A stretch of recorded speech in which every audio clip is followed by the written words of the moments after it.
Hey, how you guys doing? So this is Neil from masterpaintnow.com bringing you another free art lesson. I'm one of the top art instructors on Udemy with over 30,000 happy students, all growing and learning. So grow with us. All right, let's get started. Alright, so how you doing? Hey, so in this episode, we're going to follow along with Bob Ross and his Season 1, Episode 2 painting. Really cool, and I'll show you what that looks like here. And that's what we're going to be painting, so let's go ahead and get started. First thing I want to do is I'm going to fill in the canvas with blue. This saves a lot of time. I'm going to pick a sky blue going more toward the cyan rather than the middle blue, somewhere in the middle of those two. And then start in the middle here, and then maybe just go out to the right just a little bit, and then up a little bit. We don't want it too saturated. Something like that should work good. That might be, yeah, that looks about right. Okay, and then we're going to go ahead and pick a kind of almost white color. Go to the left here, that's all the way white, then go to the right a little bit here. Maybe even down just a little bit so it's a little bit desaturated more. A little bit darker, something like that. Now I have the cloud brush here. Oops. Let me undo that. Didn't mean to click that.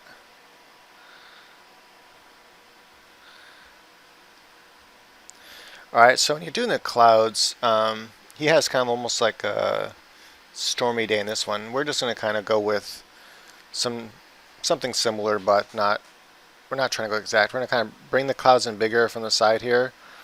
When you do this, you want to kind of press somewhat hard so you get the nice color there at first, and then you want to go light and go around the edges here so it looks like clouds, and then come around lightly and pull the blue up into the clouds and like little half circles like this.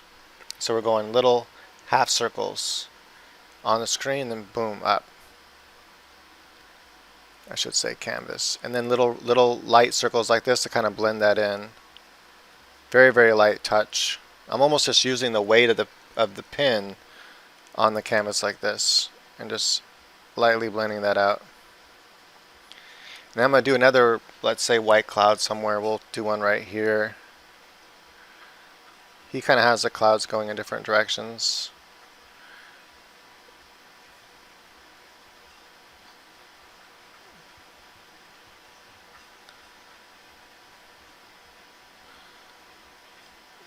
Like something like that here. And then you can decide, how many clouds you want. And he actually did them a little bit smaller than this. But it's just the background sky here. We don't have to have it perfect or anything.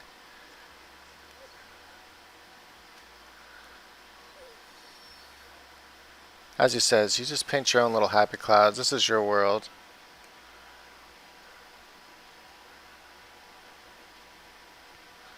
Something like this here.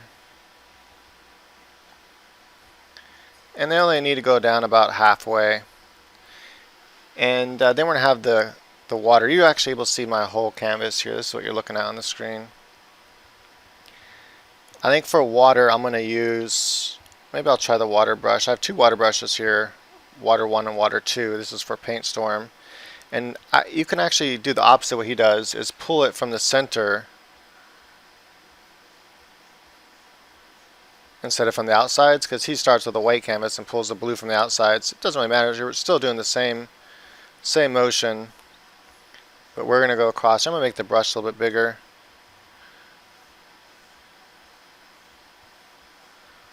Just kind of moving across like this. I like to add a lot of white down first, like so.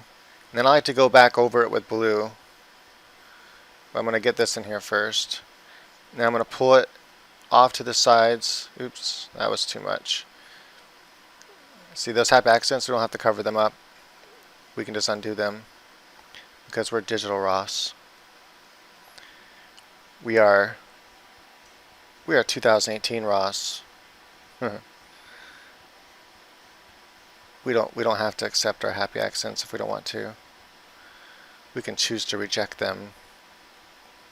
So I'm going to make it to where now I'm going to pull the blue in, and this is where you want a really soft, I just use the Alt key to pick up that color and then just pull it across really lightly.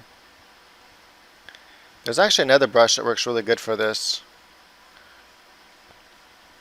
and I've been liking it lately, and that's, I'll go ahead and show you, using the bottom tree brush here, the pine tree brush. We'll turn it up to large size here. This one right now, its tilt is enabled on it. I don't know if I really want that right now, but we'll see how it works. Grab the blue and then just lightly pull it across. You'll get a couple slight different colors with some of these brushes as it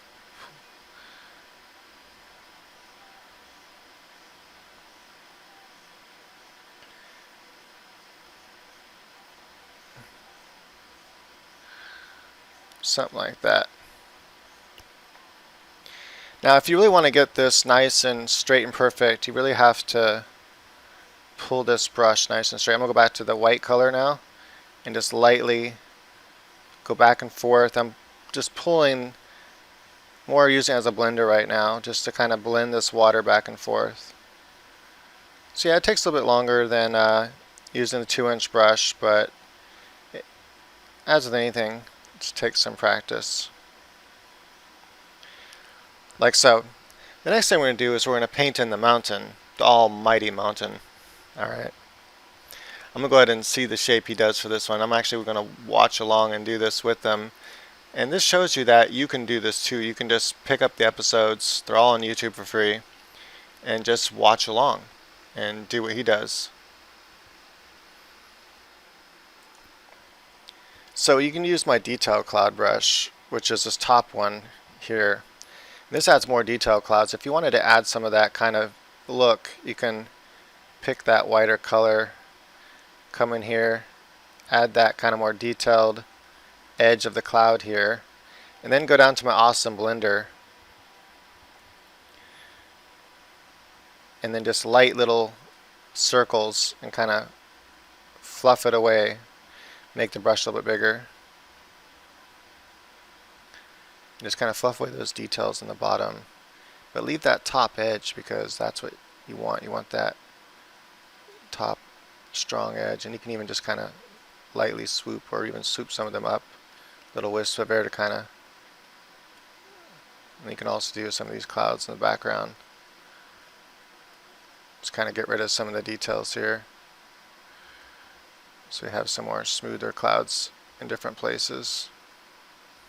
You can also just lightly go back and forth the exact same way that he does with the 2-inch brush.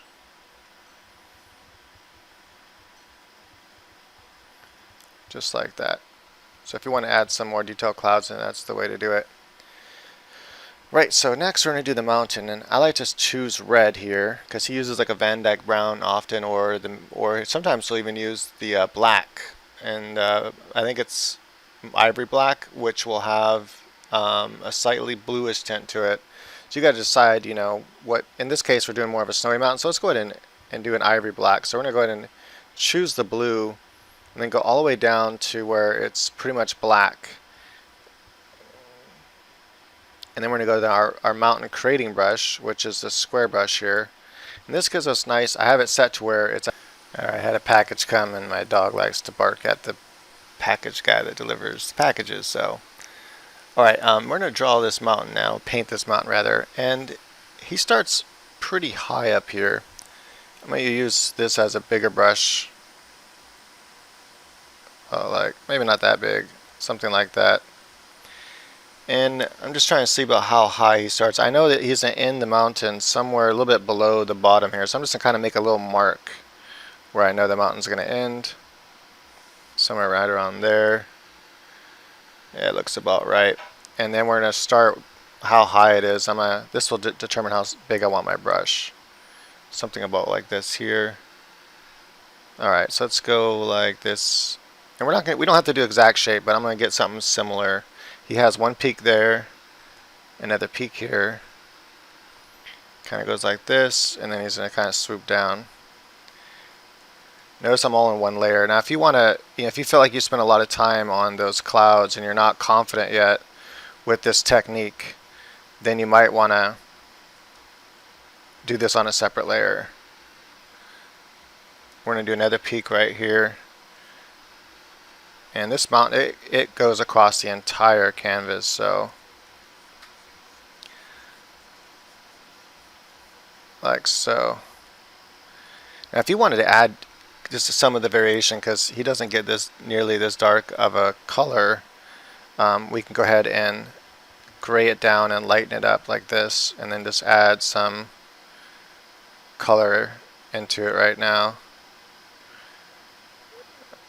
and just kind of mix it up in little ways. It's kind of darker at the top, so I'm just kind of adding some of this. Something like that there, kind of like almost like messy. Then he blends it. So now we're going to use the blend, my awesome blender tool here, and just kind of pull down like so. We're really using the exact same techniques here as he is for the most part. Almost everything is the same. Actually, we don't have to go like that. I'm gonna kind of pull it almost straight down like this, because that's more how he does it. What's cool about the awesome blender is it'll pick up all the other colors and it'll just kind of blend them together that are underneath, almost like paint. And we kind of blend it up and just kind of blend across.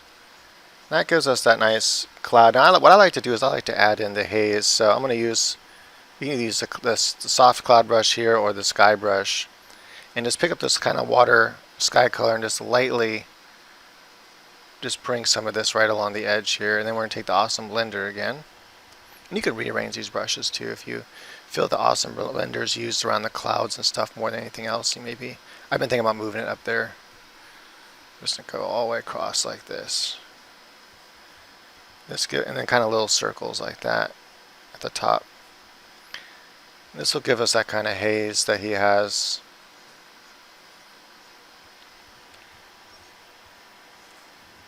To move a brush, you can just click on it and then drag up and then let go when you see that orange line like that.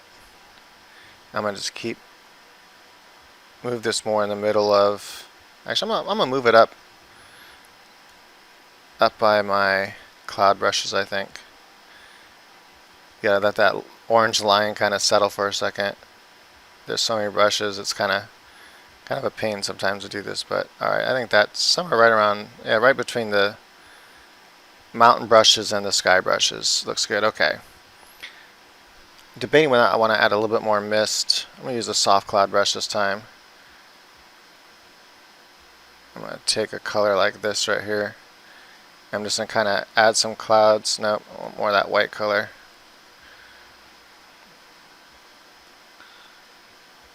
Okay, I don't know why it's not.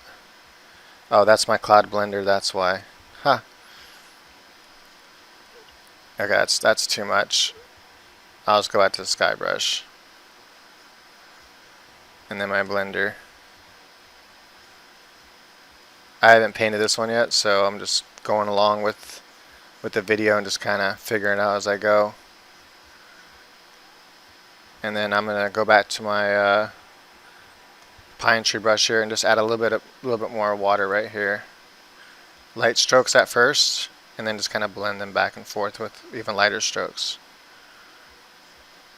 Really does feel like, if you've ever painted traditionally, excuse me, if you ever painted traditionally, it really does feel like traditional. Alright, now we're going to add some almighty snow. And for this, we're going to use almost white. We're going to go with the same blue. We're going to go all the way to the top and then move to the left here to where it's a little bit away from the white, and you can get a feel for the color about like that. You don't want it to be pure white, because he can use pure white because it's wet on wet, so it's going to pick up the colors underneath. Our brush won't pick up the colors underneath as much as his brush does. So, and also he's using a knife, so he really does lay down pure white with this knife, and that's not what I like to do. And that means you pretty much get one shot. So you want to just start off kind of harder, and then just let off the pressure. And I can get rid of some of this because I don't want all that texture necessarily. Something like that there. And he actually starts off a little bit thinner, so if you wanted to, you can also cut back into it. So the Alt key here, I have a button mapped on my Cintiq for the Alt key. And we can just pull right back in there and kind of cut back into it and start off thinner and then go thicker like he does. Oops. So you can just go back that. And sometimes it adds cool texture variety anyway. And let's see, I'm going to try to play this now and go along with him. He's fast though, so let's see if I can do it. Okay, over here he does a little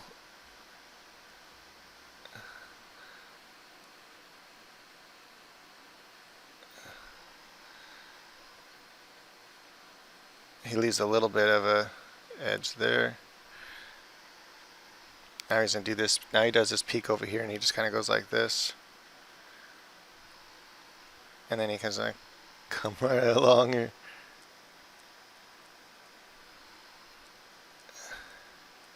He kind of pulls, like this is a valley right here, and he's kind of pulling in between this, but he's pulling this way because the other side's going to be dark. So you can kind of pull out and then come this way. Yeah, that's about right. Okay, so now he's going to use a. Often, if you look at mountain clouds, or not mountain clouds, guys. Oftentimes, if you look at an almighty mountain, he also has one right here. I'm gonna go and add this peak. He decided to do a peak right here. There we go. I'm gonna kind of just jiggle this a little bit. That way I get that kind of same peak he has. So when you look at mountains and you look at the shadow side, it's often just he uses usually a Prussian blue mixed with white. So titanium white and Prussian blue. So that's just the same blue right here. It's kind of in between cyan and this deep blue right here. And just move this down to where it's kind of desaturated. Something about like that. You can even have it brighter. He tends to like really bright colors. So if you want less realistic and want more bright colors, it's also a lot lighter than that. Yeah, even lighter than that. Even more cyan, actually. That's about, and he gets a marbling effect, which we can't get. At least not yet. Maybe PaintStorm will figure out a way for that. That'd be nice. By marbling effect, I mean is he mixes the blue and white together, but leaves it like not completely mixed, so it's kind of marbly. And then he cuts it onto his knife. So on the knife, he has a little bit of blue and a little bit of white, kind of. Some of it's mixed together and some of it's not. And so when he puts it down, he gets both those colors. Some of them mixed, some of them not mixed, and it adds this nice, cool variety to the stroke that we can't really simulate yet, but we can get something close. So with the shadow side, you're doing the same thing. You're just pulling it, and you want to pull it up and toward this peak over here, because that's what he's doing. And it's not because that's what he's doing, it's because that's what should happen here. It should kind of come up here and pull up into this color like this. So these colors should kind of mix together in the middle here.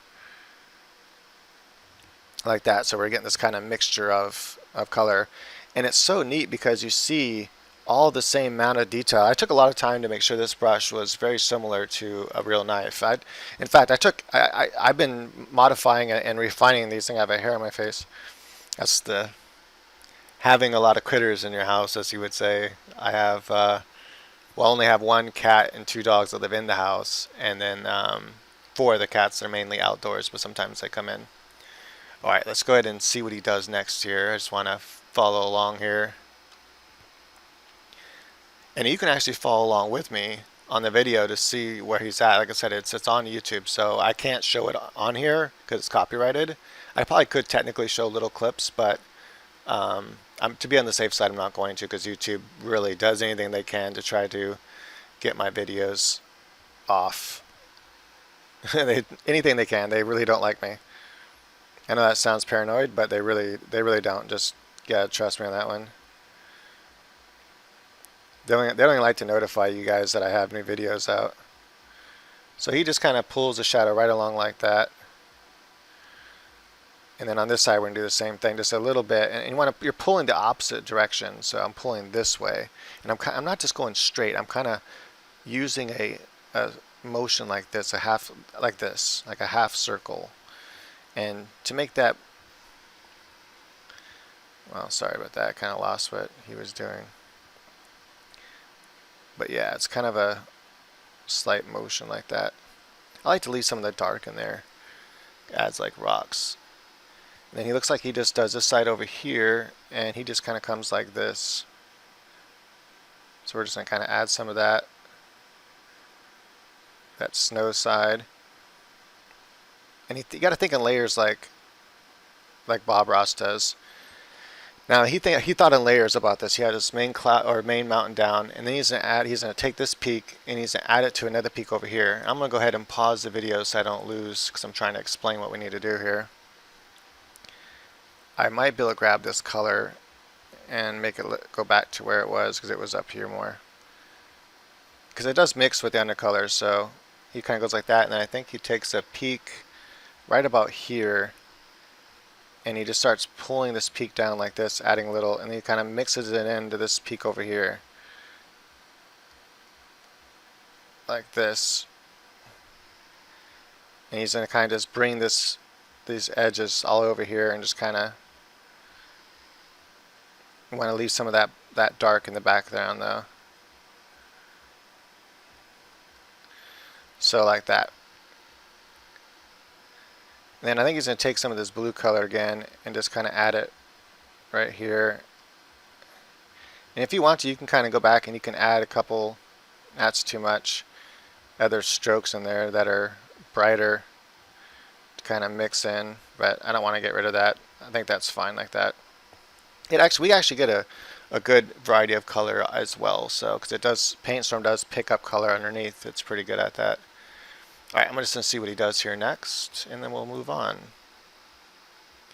Okay, he's going to add a little bit of shadow right there somewhere. He wanted to break that up. Okay, that makes sense. Looks like he does shadow like right here. I don't know why, but he wants to break that little peak right there up and kind of come up like this. And that didn't add anything, so let's try that again. I'm going to take that darker color first and then pull it up, and then I'm going to take there we go. That looks better. Now we have that kind of little valley. Next we're going to take the awesome blender, which is right here now between the sky and mountains. I moved it, so I recommend moving it as well. And what you want to do exactly as he does, you want to just follow along and just kind of pull the mountain down at the bottom here. You just want to kind of soften the mountain. Go with the flow of the mountain. So these sides are going this way. This is kind of going this way. These sides are going this way. You want to just follow the terrain of the mountain the exact same way that Bob Ross says. And then pull this off to the side this way and just kind of fade it. And that will give you that nice blend, and then you can blend it back and forth like this very lightly. And look at that, just beautiful almighty mountain. Ain't that beautiful? So simple, so simple. Alright, now we're going to follow along here. He kind of got ahead of me, but that's alright. So now we're going to do some smaller mountains right in front of this to make the bigger mountain look like it's big and it's really in the background. I don't know why I looked down here at the time. I should be looking at you guys. Okay. So we're going to take Almighty Mountain Brush. And we can use this brush here because it's awesome. And we're going to do kind of a grayer blue, which is over here. I want it to match the color he's using. It looks like he just adds some random peaks in there, so I'm going to use a little bit smaller of a brush. So I'm just kind of get it to where it somewhat matches, even though it looks like he's honestly just doing random. I'm pretty positive he's not putting much thought into this. He's just saying, let's throw some mountains in front of here. And then we have one right here. Okay. And then just kind of come across. And I like to just take a slightly lighter color here and just kind of mix this around, and this gives me that kind of base that he has where when you work with the knife and pull it down, it naturally gets lighter toward the bottom, and it's really hard to simulate that with PaintStorm because it kind of picks up the texture and everything. I'm hoping that someone actually takes this engine or something similar to this, builds on it to make a Bob Ross digital painting program, specifically to paint in this kind of style, the wet on wet style, and so that you have a brush where it will pull away and pick up the texture of the canvas and stuff, like Rebel. I don't know if it's called Rebelle or Rebel 3, but that program is absolutely amazing at how it picks up the canvas texture, but it lacks too much stuff to do anything like Bob Ross that I've seen so far, like custom brushes and stuff. But yeah, pick up, just take that idea of the canvas texture and just got to pull a lot of different technologies together and program it right. But okay, let's go ahead and continue, see what he does next here. Okay, he's in a smooth, he's gonna move some paint around the canvas with the smooth brush. So we're gonna do this with the awesome blender tool. That's kind of what resembles him, because he's basically, this is resembling the 2-inch brush where he can move the paint around. That's what we're doing right now. We're just gonna kind of move this paint around and kind of get that kind of similar look here. Got to be careful not to move too much paint around, otherwise you start getting mud. You got just a light touch. Very similar to real oil paints. You move that paint around too much, and next thing you know, you got mud everywhere, where it just looks awful. And I believe he's gonna add some snow to these mountains. I've watched enough Bob Ross. I don't think I've ever seen this episode though, but I've watched enough Bob Ross to know kind of like what to expect from him. And I'm right, he's adding some snow. And you know, to make this episode more enjoyable, I highly recommend to watch watch a side by side if you can, like go back and forth. So you can be watching me, and if you want to see where this is being inspired from, you can watch Bob Ross for a second, and you know, so you can be like, hey, how is Bob Ross doing it? You kind of get the techniques that Bob Ross is doing, and see that I'm kind of simulating those techniques pretty closely. And now we're taking my textured, this is actually called the textured knife, because it can be used for all kinds of things. I use it for pretty much everything Bob Ross uses his textured knife for, or the knife for, which naturally, if you do it right, you can have a lot of texture. Okay, now in this case, he adds the exact same, see back here, the mountain in the background wouldn't be nearly as bright because of air perspective. That is, the air molecules that are in front of the mountain. The further something is back, the more air is between you, your eyes, and the mountain, or your eyes and whatever the object is. And the more it starts to take on the color of the sky. So if the sky is kind of like blue that day, it becomes more bluish purple. That blue kind of mixes into all the colors of the mountain. And if it's like a redder sky because it's sunset, then it's going to become more orange as it goes back in the background. And these ones here will be brighter. So I'm going to actually take a much brighter white, almost pure white now. And we're going to just, because we're going for that Bob Ross look. And I'm going to kind of come like straight like this at first.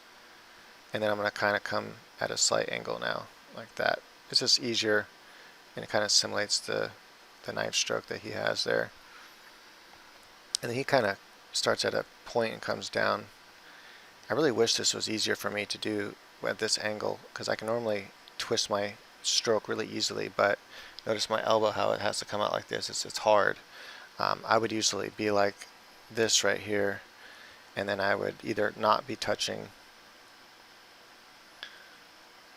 Okay, my thing almost come undone. I hope it's still recording. You know what, just in case it's not recording now, because sometimes when that happens it's not recording, I'm going to redo this, but let me go ahead and just kind of show this stroke right here, and then bam, like that. So I can come and I can twist it out like that. I want to get rid of that texture there.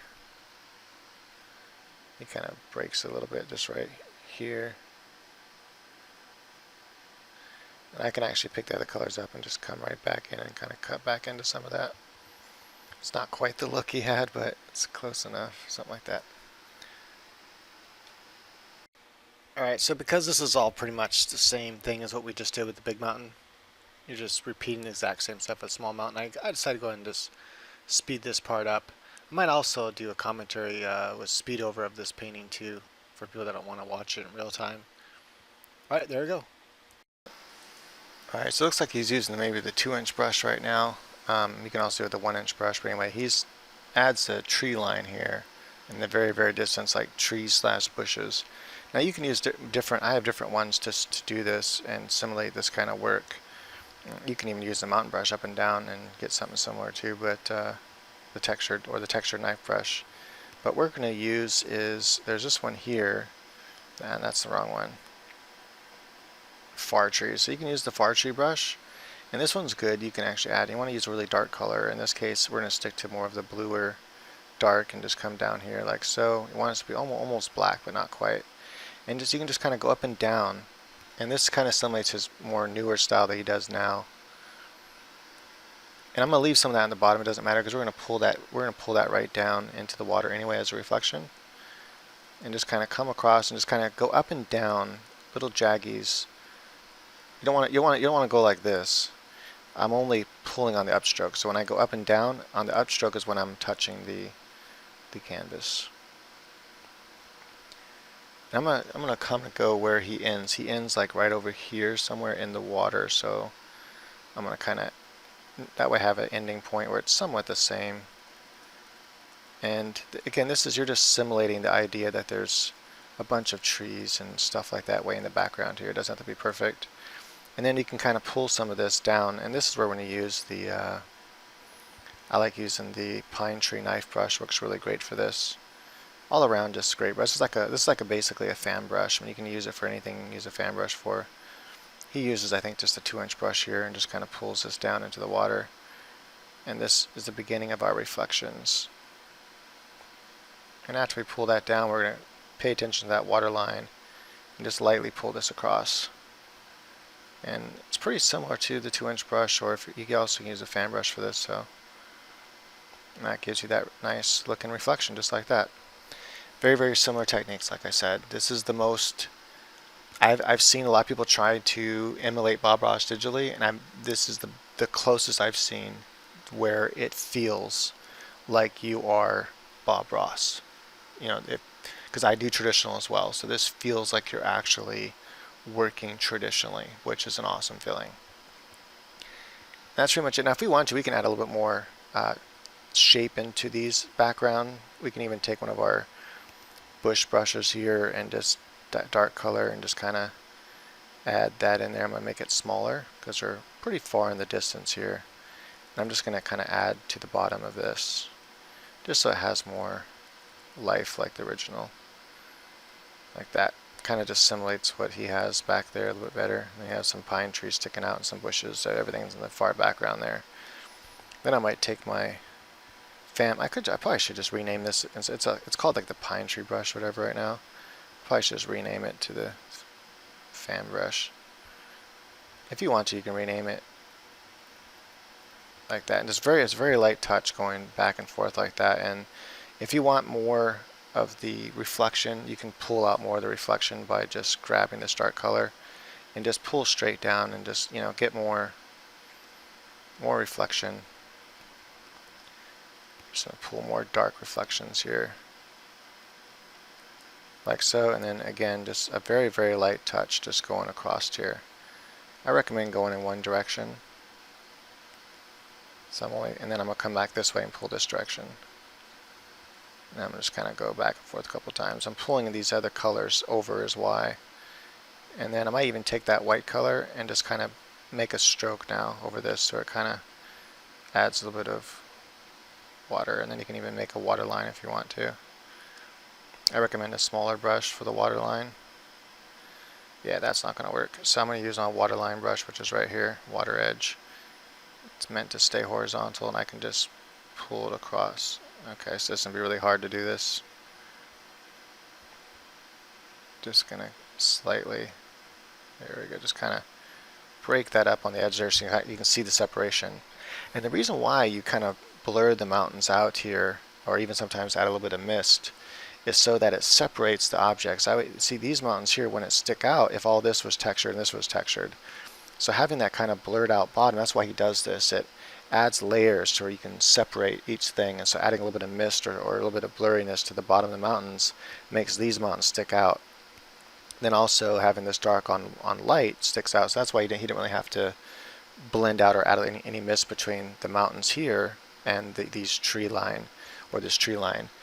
because the reason why he doesn't have to do that is because the darkness of the trees. So yeah, I kind of didn't come out far enough here. Like he really came out at an angle like this, and I could have done that more of an angle, but it doesn't matter. We're creating our own little world, so see what he does next.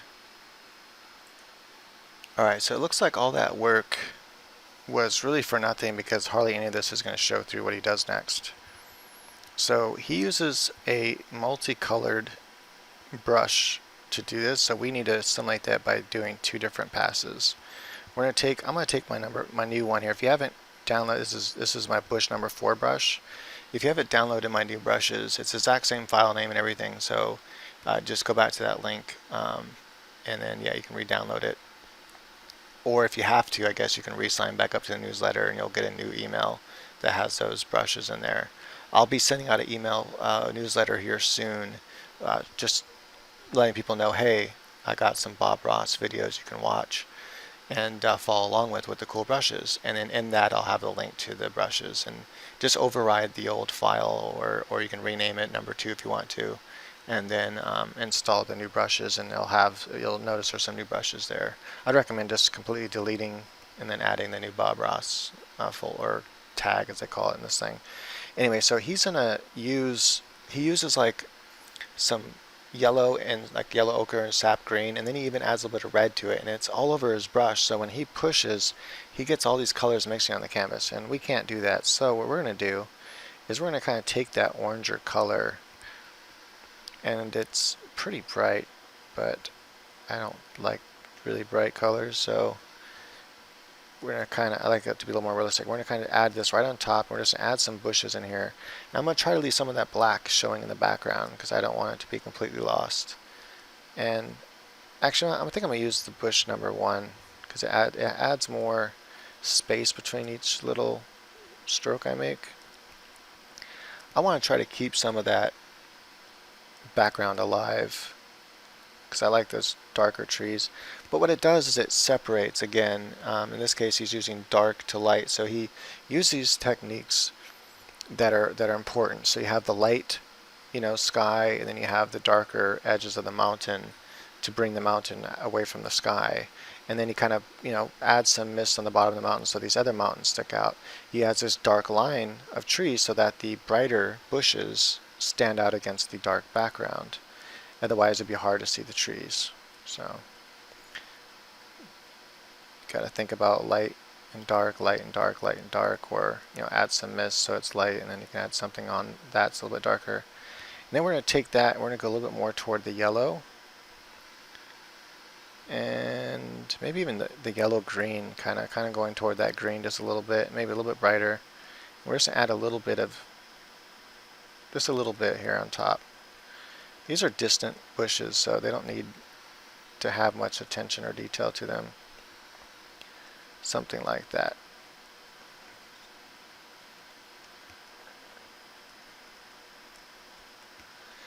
And there we go. I think that'll work. And then he pulls this color down as well. So we're going to go ahead and take, right now it's the 4th pine tree shape, but again it's really a fan brush. I'm going to just take the color I'm using, and I'm just going to kind of pull those colors straight down. And I'm going to take that brown color, I'm going to pull it down too. Actually, I'm going to pull the brown color down first. Well, it's kind of a brown color. It's kind of an orangey. I'm going to pull that color down first, and then I'm going to take that green. I'm just kind of blur it right in there so it all kind of mixes together. And this is where it's kind of acting like paint, as you can see there. Then we're just going to pull this across very lightly to keep that water line. So I added that water line a little too soon. Didn't realize he was going to add more to that back part like that. And who knows, maybe he's going to get rid of this again. But just in case, I can always wait, but I'm just going to go ahead. It only takes a second to add that water line in there. Now I got my water line, and I can also take that same tree brush / fan brush and add just a couple strokes of water. Oops, that's too much.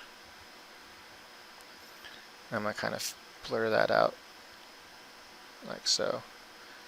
That just kind of adds. Now we have the reflection, we have some water reflections on top of that, or water refractions I should say. Okay, let's see what he does next.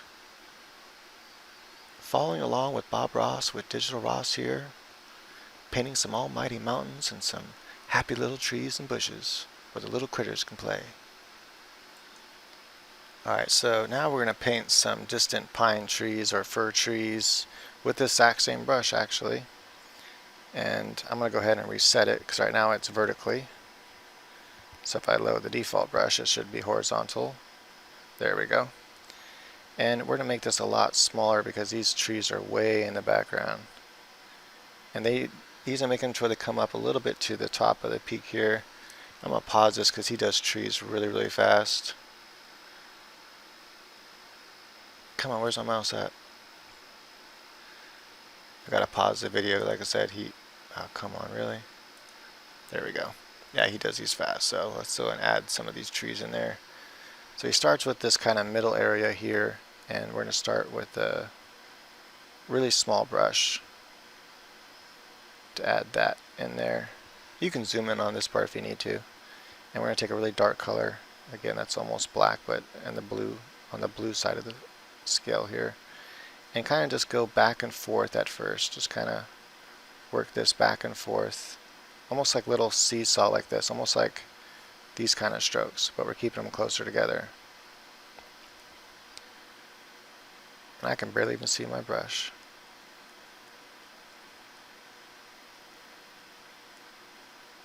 And just kind of come down like that. And I'm going to make the brush a little bit bigger now.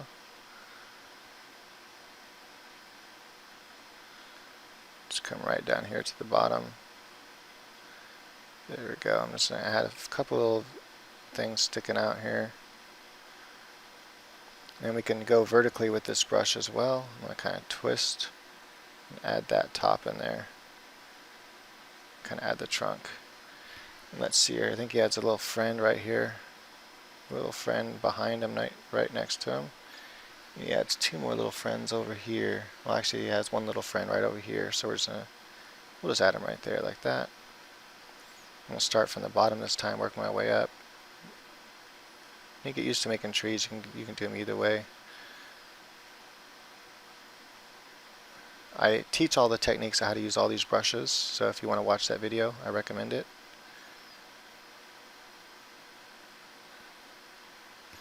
Like so, and then he's gonna add some bushes over these anyway too, I think, so that way you don't have that hard line right there just kind of sitting on top of bushes. It looks like he adds a bigger tree right here on the side, so we're gonna start here. I'm gonna make that oh, it goes way up in the mountain there, right to the edge like this. I'm gonna just add that straight line coming down like so. Well, it doesn't have to be totally straight, but I'm gonna start with the size of my brush, so that's where I'm at with the size of my brush right now. And just add a little more detail to this one here, just kind of seesawing the strokes back and forth, something similar he does with the, I think he's using the 1-inch brush right now. I don't even think he's using a fan brush. He usually uses a fan brush, at least in the later episodes he does. We're going to bring it all the way down actually. Then I'm going to add some individual, on each side, some individual branches that kind of stick out more like you get in fir trees. And kind of build up that middle a little bit as well. And then we're going to kind of work our way up here. And this is where I'm going to reduce the size of my brush as I go up. Or I can just start from the top and work my way down. And just little seesaw motions. So we need just the representation of trees in the background there. And I think he is actually using 2-inch brush for this one. And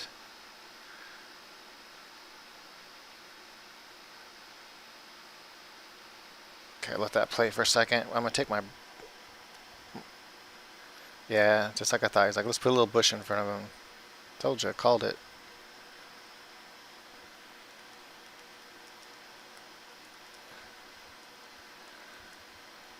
Just like that. And then we're going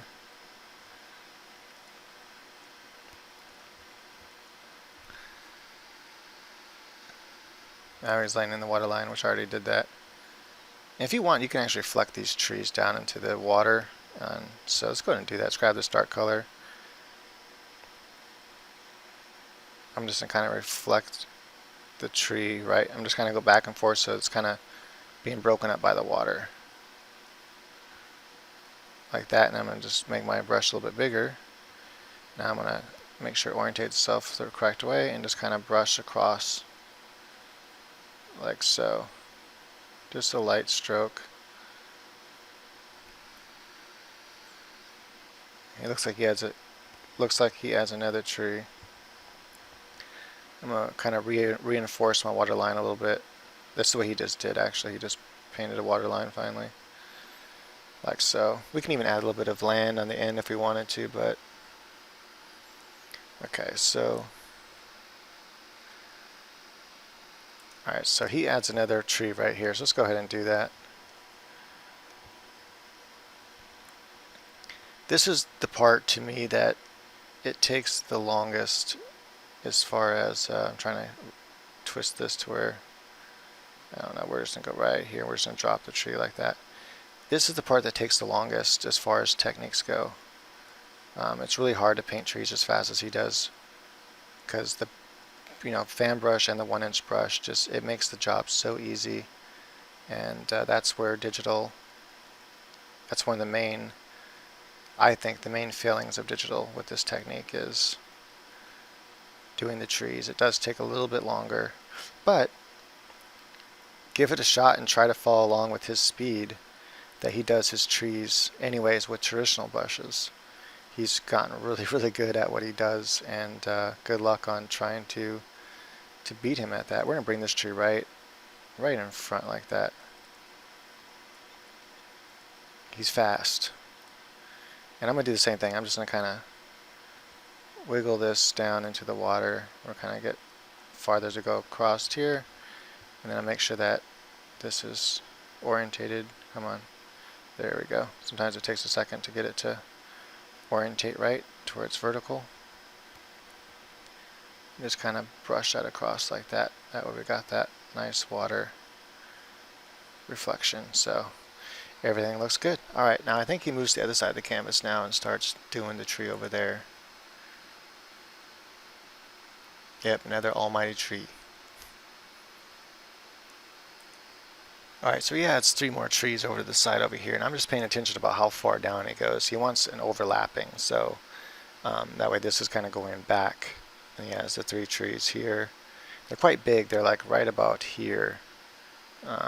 So that's the area in which I'm thinking about, and they're going to come up to about here. And there's 3 trees kind of coming out at an angle like that. And I think he wants to block off this right here, but I'm not sure if I made that go over far enough to do that. So.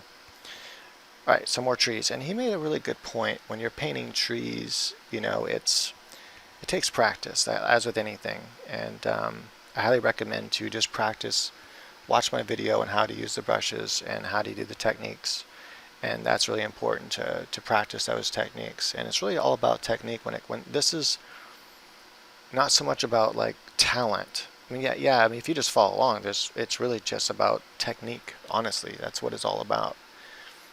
The talent comes in is when you start to do these from your imagination. Like I did that one waterfall one from my imagination with the one girl on top of the rock and the girl jumping down. Maybe I'll show you that here.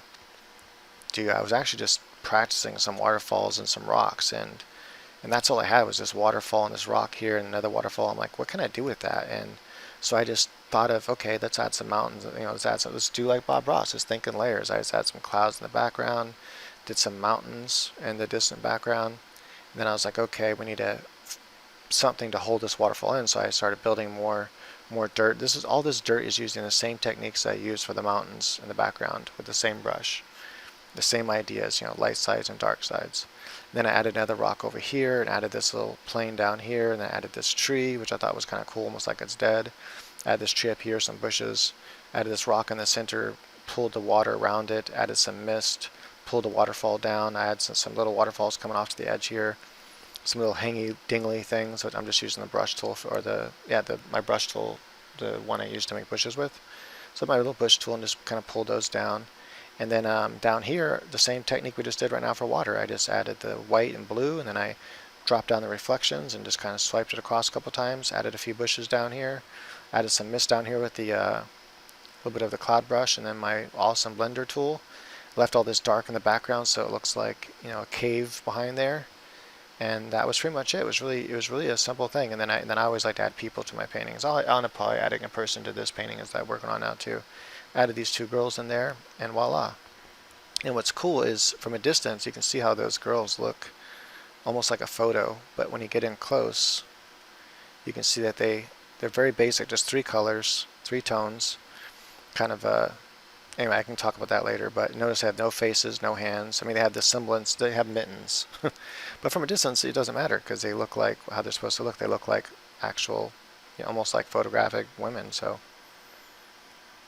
very little details as long as you get the values right. Okay. So the point is that these trees live in the brush, as he says. And when you're laying down these trees, at first your trees might look really bad, but it just takes practice. So, and same thing with traditional. You can't just expect to grab a 1-inch brush like he's using right now, I think, for the trees, or even a fan brush, and just expect to knock out some cool trees like Bob Ross. Not going to happen.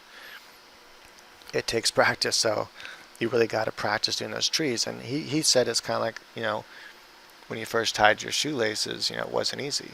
It was hard. It took practice, but after a while you just tie your shoelaces without even thinking about it. And that's where he's at with trees, where he doesn't even have to think about it. His trees just come right out. And we're going to add a tree right here.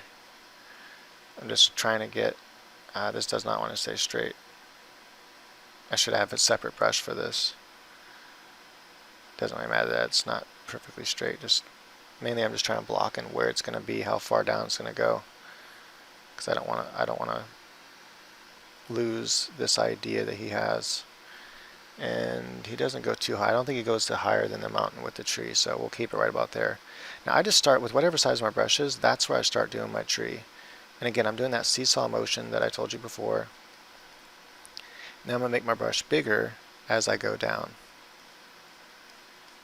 And I'm just kind of seesawing that motion like so. And then I'm going to come back in and I'm going to add some individual branches sticking out. And what this does is it really adds that, texture as if it's a tree.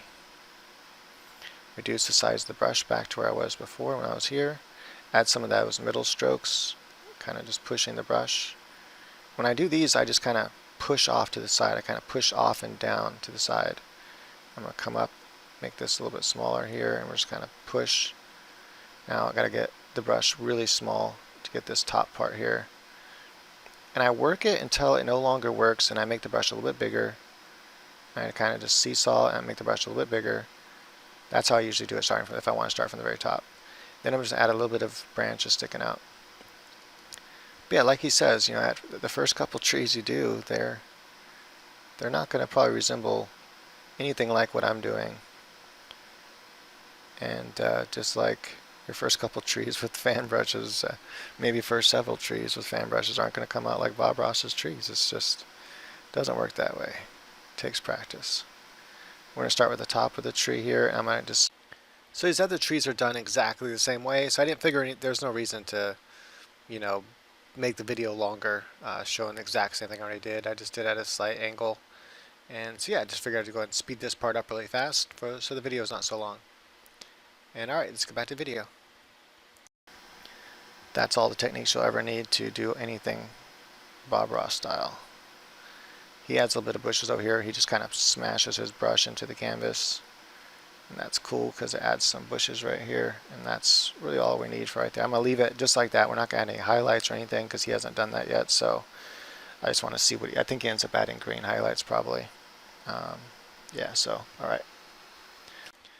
Alright, once again, the same thing. We're just repeating what we already done before. So just adding another tree there. But I at least want you to see where we're adding stuff in. So adding the tree in there, and then we're going to add some bushes over the top of it like that, just like we did on the other side. And there we go.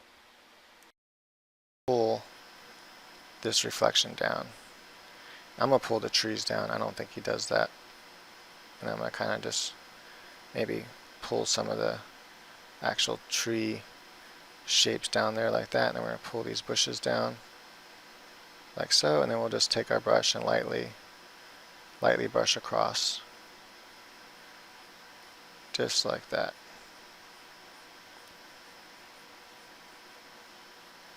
Sometimes I like to brush the other way as well. Like I said, we're not going to add a waterline yet because I'm pretty sure he adds more color to this, obviously. But that's where we're at now. I'm going to see what he does here. Brown, you can make it more saturated or less saturated, it's up to you. And we're going to add this bush right in here. And again, I'm using bush number 4 again.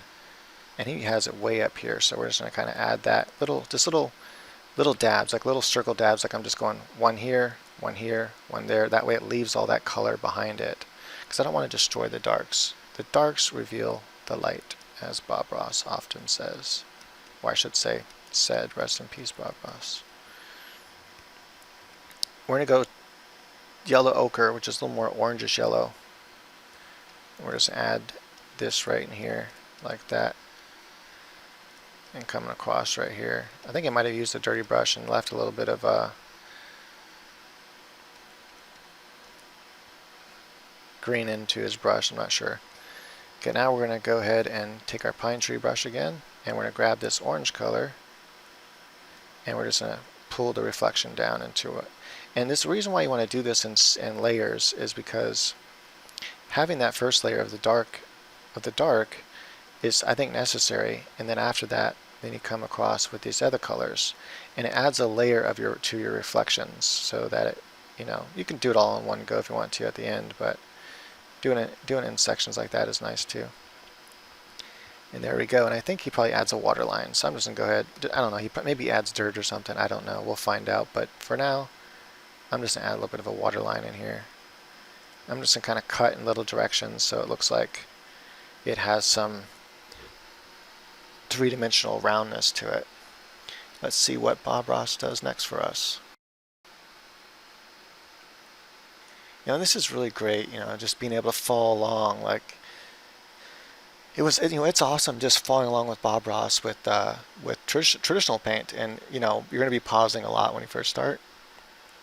And especially with this, you're going to be pausing a lot when you first start. But even with traditional paints, he did add a waterline.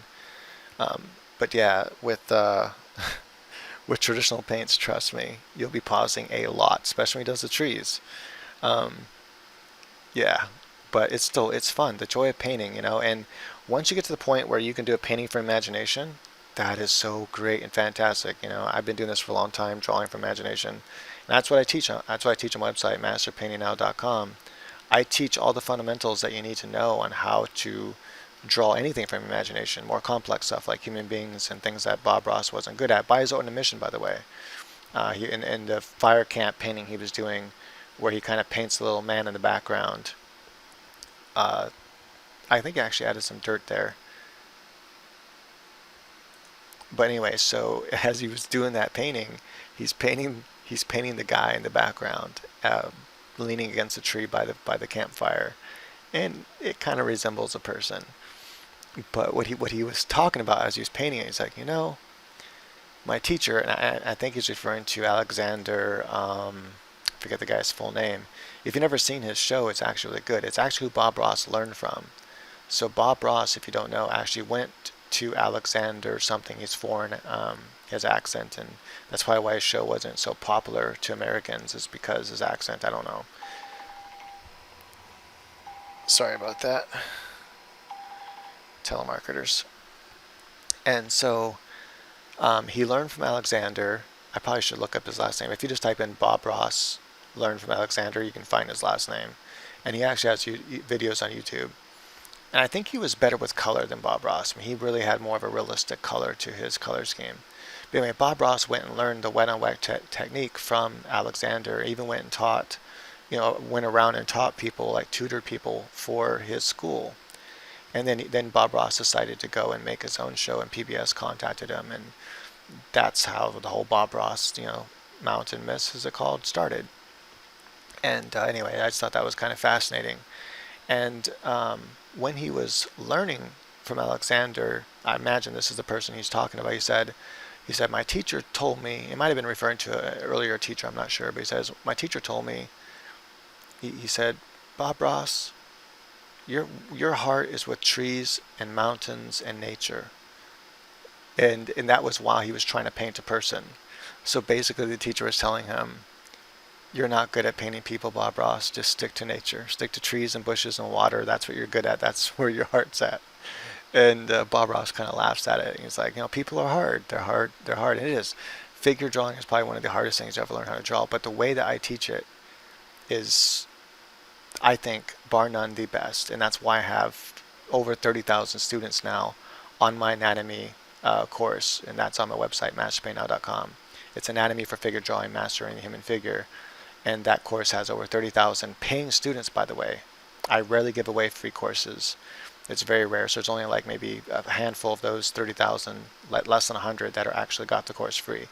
Everyone else is paid for the course, and they're all happy paying students. And I get people from that course all the time telling me, hey, you know what, I went to the Academy of Arts in not San Francisco, and at Berkeley, and for 4 years. And they said, I learned more from your anatomy course than I did my entire 4 years that I was there at this prestigious art school. And I was surprised at how many emails I got like that, even foreigners that were in Russia going to really, really good art schools. And they're like, I learned more from your course than I learned in all the years I went to art school. And these are university, high-level art schools. But they don't teach a lot about the mechanics of the human figure to draw from your imagination, and that's what I teach. And that same knowledge, though, can be used to draw from life as well. And it actually makes it much easier to draw from life and much faster. Anyway, the point being that to be able to do from your imagination is the greatest feeling ever. Now, it's great to follow along with Bob Ross, and it feels really good to be able to, even digitally, it's a really good feeling. I'm really happy. I feel really good doing this right now. I've never done this painting before, and I've never seen it before, so it's really cool to just watch him. I've watched a lot of his later episodes, so I'm going back to the beginning, a lot of the episodes I've never seen before. Anyway, I used to watch Bob Ross growing up. But anyway, so yeah, back then we didn't have YouTube, so I would come home from school and Bob Ross would be on, and I'd watch him, and I'd always end up falling asleep. He would put me to sleep almost every time. I loved it. But anyway, all right, so let's go ahead and continue on here. I'm going to add a little bit of dirt down here. I don't know if he did or not, but we're going to do it anyway because this is our world, and we can make what happen. So we want to go a little bit like a Van Dyke brown. So here's orange. Go a little bit more toward the red, but not all the way to the red. Go down somewhere in the middle here to where it's really dark. But stay in the middle. Don't go to the right or left too much. And we're going to add some mud here. We're going to use our knife brush here. This is the textured knife. That's what I actually call it. I call it the textured knife. And same one that we used to do the mountains. And we're just going to maybe reduce the brush size a little bit here. This would be as if we're using a smaller knife or we're using the tip of the knife. And I just want to add some mud along here like this. We're just going to kind of bring it out here. Just kind of, follow your heart. Just follow your imagination. What do you want? What do you want to live in there? How do you want that to be? And then we're going to bring this more toward the yellow, and it's kind of like orangish. We're going to come straight up like that. And now we're going to add in just little strokes here and there just to kind of, where does the light hit? Just imagine where the light's hitting this. Over here it's not going to hit so much because the bushes and stuff are in the way, but maybe we'll just add just a little bit, very light touch, so it just kind of lightens up a little bit, like so. Now I might even go ahead now and add kind of a purple. You don't have to go to purple, just go toward red and then go desaturated, and this will actually look purple. This is one of those cool things you learn with traditional paints. You can learn it digitally as well. But if you look at this color, it's kind of a purple color, especially when it's next to like a skin tone. So watch this. If I just add that kind of purpley color, or that desaturated, maybe desaturate a little bit more.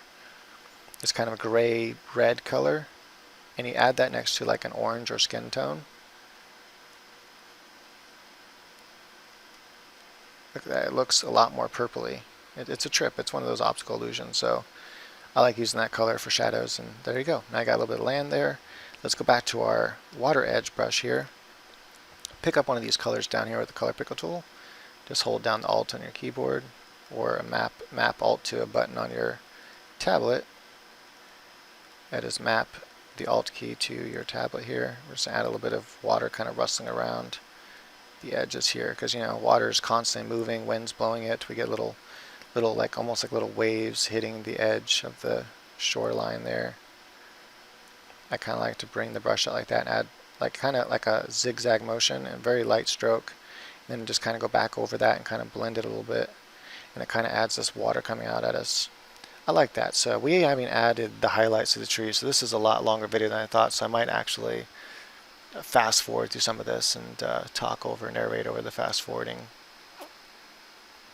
But I'm having a lot of fun. This is really fun watching Bob Ross with you guys, and hopefully you're watching Bob Ross with me. And just trying to see what he does. Oh, he decides to bring that all the way down. Okay. Okay, that looks nice. I like how he says that anyone can do this. This is not some secret thing. And it's true. This technique, this wet and wet technique that Bob Ross does with drawing nature, anyone can do it. Now, when you have to draw things like buildings and cars, that takes a little more skill and practice and fundamentals of drawing. But to do this, you just have to master the brush techniques. So in this case, just master my brush techniques, that 2-hour video. Maybe I'll try to link to that in every one of these videos, link to that video at the top, the little thing it says, hey, watch my brush video, whatever. All right, once again here we're doing the exact same kind of stuff as before, so why just go in speed up mode. We're using the same brush. Everything's the same technique. Just pull the dark color down and then pull the water across. I went ahead and changed the angle of the brush manually and left it without angle control, which is really easy to do. I show how to do that in the video for how to use the brushes. And I actually, it's a good idea to probably make 2 versions of the brushes, one that is horizontal, one that's vertical. That way you can have 2 brushes you can just choose between really fast. I think I'm going to do that because it just makes it much easier to have 2 brushes rather than having to change the parameters of it. The big tree is the same as we did the other tree, so the exact same technique, you just do it bigger. I was just showing that brush can also be used to make waterfalls. But alright, there we go. Let's go ahead and keep on going on. Autosave, does a pretty good job. Unless you're like painting super fast, then autosave does a pretty good job. And then we're going to now take our brush here and just smash this right back in here again, because that's what Bob Ross did. And you know what? I have to bring Bob Ross back because everything crashed. But the good thing, Google Chrome is also good about, you guessed it, basically auto-saving for me. So let's go ahead and bring that back. Bring good old Bob Ross back. And to do that, guess what? All I have to do is click on Google Chrome, and it will ask me restore pages, and I'll say absolutely. Alright, so now he's going to add the highlights. This is the fun part. I like this part. Using that same fan brush / pine tree brush here, and we're going to take our, oops, let me redo some of that. Okay, we're going to start small at the top here. Now he takes yellow and green, or yellow and blue, that makes a green. We're going to kind of make this kind of desaturated, kind of dark green. We don't want it too bright, and we're going to add this in. We can always add some other highlights into it if we wanted to. I'm going to get my hand ready on the size here. I've already showed how to do this in that brush techniques. Oh, by the way, that video to the brush techniques is, if you don't have that, if you don't have my brushes yet, you already have that link if you sign up to a newsletter. But if you don't have my brushes, just sign up to my newsletter at masterpaintnow.com. I rarely ever send out newsletters, so don't worry about being spammed with a bunch. I don't try to sell you stuff. I'm here to help. As you guys know, I buy stuff just to give it away. I'm going to be giving away my Cintiq here soon.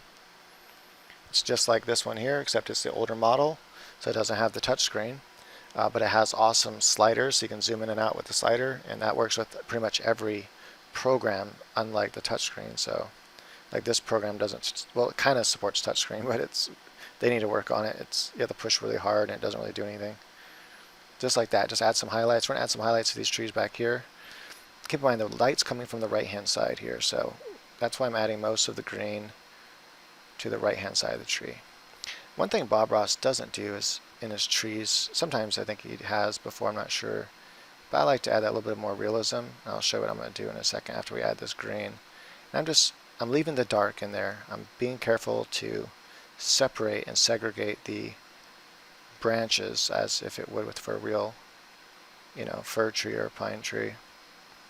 I add a dash to the center, a dash to the branches, a dash to the center, and I kind of keep that look of the tree with black or that dark blue in between the segments. And I'm going to reduce my brush size here. I just did everything that was the same size all in one go. Just made it easier for me. And this tree right here looks like it broke off. That's fine. Hey, that happens in nature, right? These ones back here, I'm just going to add literally just a couple little green parts because they're really in the far distance. And I could probably just leave those dark. I'm going to leave those ones dark. These ones here I might just add a little bit. Maybe this one, no, I'm going to leave that one dark too. And this bush, actually, the tree comes down a little bit further, so I'm going to make my brush a little bit bigger here and just add a couple more branches here that are hitting some light like that. And you can actually blend that out too if you want to, just a little bit. So what I like to do is I like to take that base color, and after I take my base color, I like to take it and go toward purple, my slider here.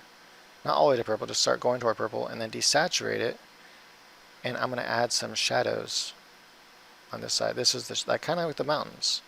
I'm not sure why he doesn't do this with trees. I think it looks really cool. I'm going to reduce the brush size now. The same way you added the green, he just adds a couple little splotches of green on the other side. I like to add this kind of shadow color, especially if the light is coming from one solid direction. It's coming from the right hand side in this painting. Now as you get down here, you're not going to see much of that color in the shadows. It gets really dark. But in the top here, where you have a lot of ambient light, you should get another color, not just dark and not just green either. More of a sky lights mixing with the trees, and it just adds that more painterly look. I really like it. Up to you, it's a personal thing. And let's see what he does next, which is probably adding a lot of colors to these bushes here. That's what I'm guessing.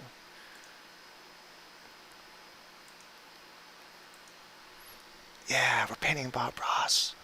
The joy of painting. His first episodes, you actually had music in the background. That's so weird. Never heard that before.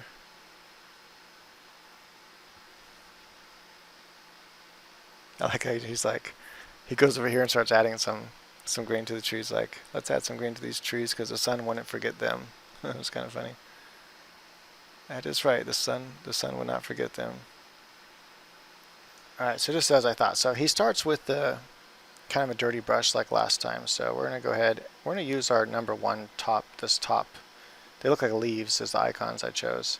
The top brush here, and we're going to make it kind of larger. This is the more detailed one. So he starts off with kind of a reddish color here, so kind of reddish brown, and he just kind of adds it right into here. And you want to be careful to only add it into select areas because, like he says, if you destroy your darks, you'll have a flat painting. Go more over toward the yellow, and now we're going to add just a few little parts here where that is being lit up. This is kind of being lit up by the sky light itself, not the direct light from the right hand side. So it's not going to be as bright. Again, being careful to leave some of that darks in there. Up here I might have a little more light hitting on the right hand side, so I'm going to make this is something I don't think he paid attention to when he was doing it. It almost looks like the light's hitting the left hand side of his bushes, and that's not how it should look. Go more toward the greenish yellow now. Just adding a few little bits of that here and there. Leaving that dark, I'm going to bring some of that dark back in there, and I might even take this orange color and kind of bring it back into the bottom here. And that's all we're going to do for that. Look how easy and fast that was. Really easy. Alright, so pretty much the same thing as before. We're gonna pull some of this color down here. So I'm just going to actually take some of this color, and we're just going to kind of reflect this color right down in here. And actually, I'm not going to use that brush to do that with. I'll use this. I'm just going to do the same thing as normal. We're just going to kind of pull these colors down. I'll start with the darker colors first. Kind of pull some of this right here down like that. and then we'll kind of pull. Ah, come on. We'll just make the colors again. This is being really difficult on me right now, this angle. I do not mean to complain. Just saying the truth. And maybe some of that yellow highlight here. We'll just kind of add some of that right into the... Alright, now we're going to come across sideways here. And again, I really think I should... I don't know why I haven't done it yet. I need to just go ahead and make 2 versions of this brush, so I don't have to keep changing that setting. But I'm going to try it with the my angle on here. Just kind of pulling this light colors right across there so it looks like you have that. Next he comes here and he adds probably some land, but first we'll go ahead and do this side over here. Let me go ahead and make it to where you can see this painting better a little bit here. See that bottom area? Yeah, okay. So I think here he starts with kind of a greenish yellow up here somewhere. And we're going to use our bush brush, this top one here. And we're going to kind of just add that tree in here. Remember, the right hand side is brighter. And we're just going to go like that. And then it looks like he maybe adds a little more of a yellower, almost yellower orange down here. I'm going to leave that dark area in between the bushes like that. And I'm going to do little circles. I teach the technique how to use these brushes, like I said. Like that. I'm going to add a little bit of the red even in here. What kind of a reddish orange. Again, remember not to destroy that the darks, and we want to kind of leave some darks in between both of these as you add them. I'm going to kind of add more bright light here, and then it's kind of hard to tell what he did because it's not very good camera work in the beginning episodes. Much better as he goes on in the show, that's for sure. And then we'll come back to this kind of greenish yellow and just kind of add a little bit of that to this bottom section here. Careful to leave some of that dark. Don't want to destroy all of that. Something about like that.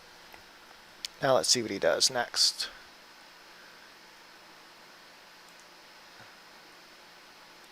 Yeah, so he adds this landmass here.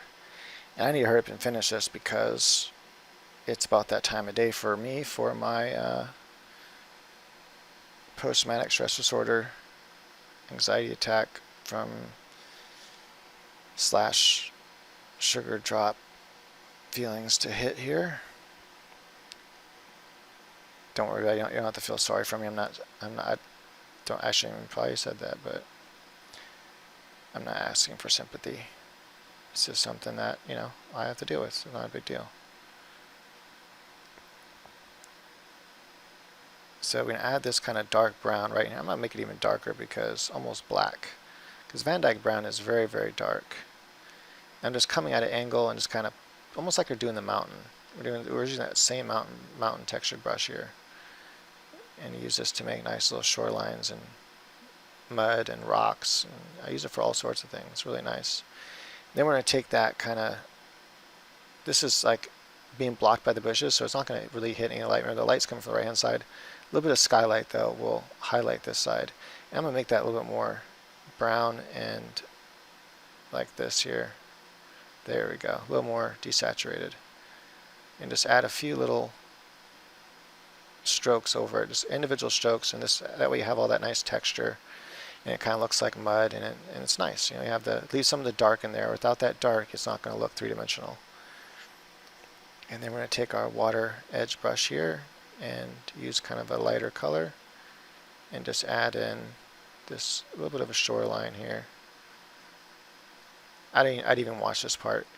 I just imagine he adds a water shoreline. If not, I would have added it regardless because it needs to be there. I'm gonna use a really bright color right here because I want this to really stand out. Like so, like so. And then I'm gonna just add a few little water lines. Like so, since we're closer up in the painting now. And like that. So we're almost done. I'm going to go ahead and save this so I don't lose it, just in case. And so this one I've called just Bob Ross Season 1 Episode 2, or S1E2. I'm still debating what I'm going to add to this. These water scenes really lend to me putting fishermen in there. The last one I put a fly fisher in Episode 1, and that was pretty cool. And this one I could put in the fly fisher, maybe the back of him, and he's throwing his line that way into the water. I'm not sure yet. Let's see what he does to finish off this painting. So I have him playing, and I'm just going to go along live with them. So now he's throwing some sticks in there, and for this I'm going to use my mountain brush again. I'm just going to turn it way down, really small. And we're just going to kind of add a couple little sticks and twigs like this. Oops, that was horrible looking. And we're going to add a few over here as well. He just scrapes right into it with his knife, so you can also make them. You can also make these light if you want to. It'll kind of add that. You can add a really light color, a couple little light, probably even thinner than that. That is even a smaller brush than that. And just going to add a few little lines, and this will kind of simulate as if you're scraping in. Oh, that's it. He's done. He just adds a few little scratches and calls it finished. We can also come in here and add some tree line trunks in there if you wanted to. So like just a little bit of highlight, and he usually does this. So in the newer episodes, right here in the shadows, just add little indications of some trunk lines here. Maybe this tree right here that died and has that top in there. By the way, Bob Ross is done now.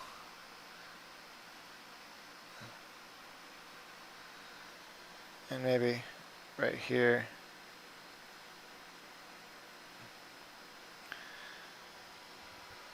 I don't like that. That's way too big, so I'm going to turn this brush way down. There we go. I like that. You can kind of see some of the trunk coming through the trees. And at this point, Bob Ross signs it. So in that case, I'm going to kind of zoom in just a little bit, come down to the corner here. And I like fuchsia. Fuchsia is my favorite color. I think he liked red. He liked to sign in red. I like to sign in fuchsia, which is red going toward that kind of violet, but it's a special kind of red to make fuchsia with paints. It's almost easier just to buy fuchsia than to make it, unless you get the right paint, the right red, then you mix a little bit of white to it and you get fuchsia. And I'm going to use my painter. These are my paint brushes that I use to actually do, like figure paintings and things like that with. And I'm just going to sign it right here. I just do my initials. I like to date my work because I like to know when I did it. So when I look back, I can go, oh yeah, I remember that. I did that in 2018. That was funny. Look at that. Look at all that texture you get. Just beautiful. And you can come in here. You can refine some of this work. But bam, from a distance it looks fantastic. So you hang this on the wall, it's going to look great. You get up close and you'll see some of those individual brush strokes. But if you want to, you can kind of fix up some of that, so when you do get up close to the painting, if you get it printed out professionally, it'll look nice. So I'm just thinking, by the time you see this episode, I've already decided what to add to it, but just in case I haven't, and I like to hear your thoughts anyway, what would you guys add? Like person, either persons or a person. I already have one where there's a girl in the water. I have another one where there's a guy fishing in the water, fly fishing. I'm just trying to think. Something that kind of tells a story. I need something in here though.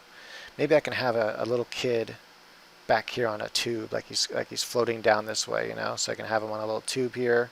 He's just kind of kicking back, and like one of those little floaty tubes, around kind of tire tubes. And he's just kind of sitting in it, floating around. And maybe his sister's up here somewhere, or right here in the foreground. And so it's kind of like they're going on a little trip together down the river. Maybe there's a little campground way back here with a little fire going. That's like their family or something. I can add a little bit of land and then add that in there. And one thing I don't like is right here how this, I think he covered this right here, and I think I should just I need to do something here. That looks weird. So I need to pull this tree line a little bit further, add some more trees, something. So let's go ahead and just do that really fast because that's bothering me. And I'm going to use my far tree brush here. And let's turn this way down in size. I don't know if you guys can actually tell, but my tack is coming on pretty quickly here. It's really hard to describe what it feels like. It's horrible. It's not like, okay, so I don't know if you ever felt a sugar drop before, like a really intense, fast sugar drop, but they can be really horrible in of themselves. And then on top of that, I have post-traumatic stress disorder, so it triggers that. It makes it far worse. And it just makes for really, really bad, horrible attacks that, yeah, I'm gonna have to stop. This is getting, I know I probably can't even tell probably that I'm freaking out inside right now really bad. But I practice my Namacism meditation, and that really helps a lot. So if any of you guys struggle with any sort of anxiety or problems like that, anything like that, panic attacks. I don't get panic attacks. It's different. It's not really an anxiety attack or panic attack. I used to have those. I know what those are like, and I've learned to control them through my techniques that I teach at namacism.com. And anyway, it's in the link to this thing, I think, on the right hand side of my channel. If you just look at my other channels, I have the Namacism channel there, and I have a video where I teach a certain technique that I use, which I'm going to go right now and do, and try to calm this feeling down before it gets too intense. And yeah, it's hard for me to talk right now, so okay. That's pretty much it. I think I like the idea of the tubers. I think I might do that. Okay, thank you for watching. Bye until next time. If you like, subscribe, all that stuff, share the video on your favorite social networks, because if you enjoyed it, most likely other people will too. And the more it gets shared, the more people that watch it, and the more people that can get the joy of painting. So let's help spread the word so they can feel joy painting. All right, bye.